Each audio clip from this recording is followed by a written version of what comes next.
Hi, my name is Lori Schneider with Figs Catering in Austin, Texas. On behalf of ExpertVillage, today we're going to show you how to make roasted root vegetables.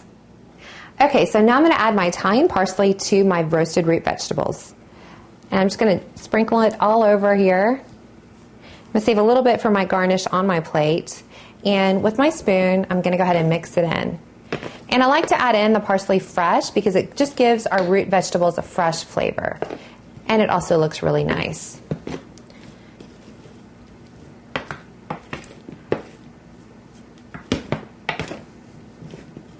Great, so it's all nice and mixed in.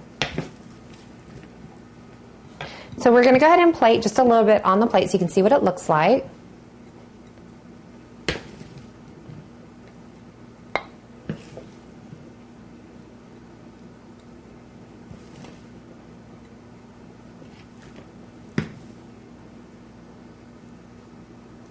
And I'm going to finish off this plate with just a little bit more fresh Italian parsley.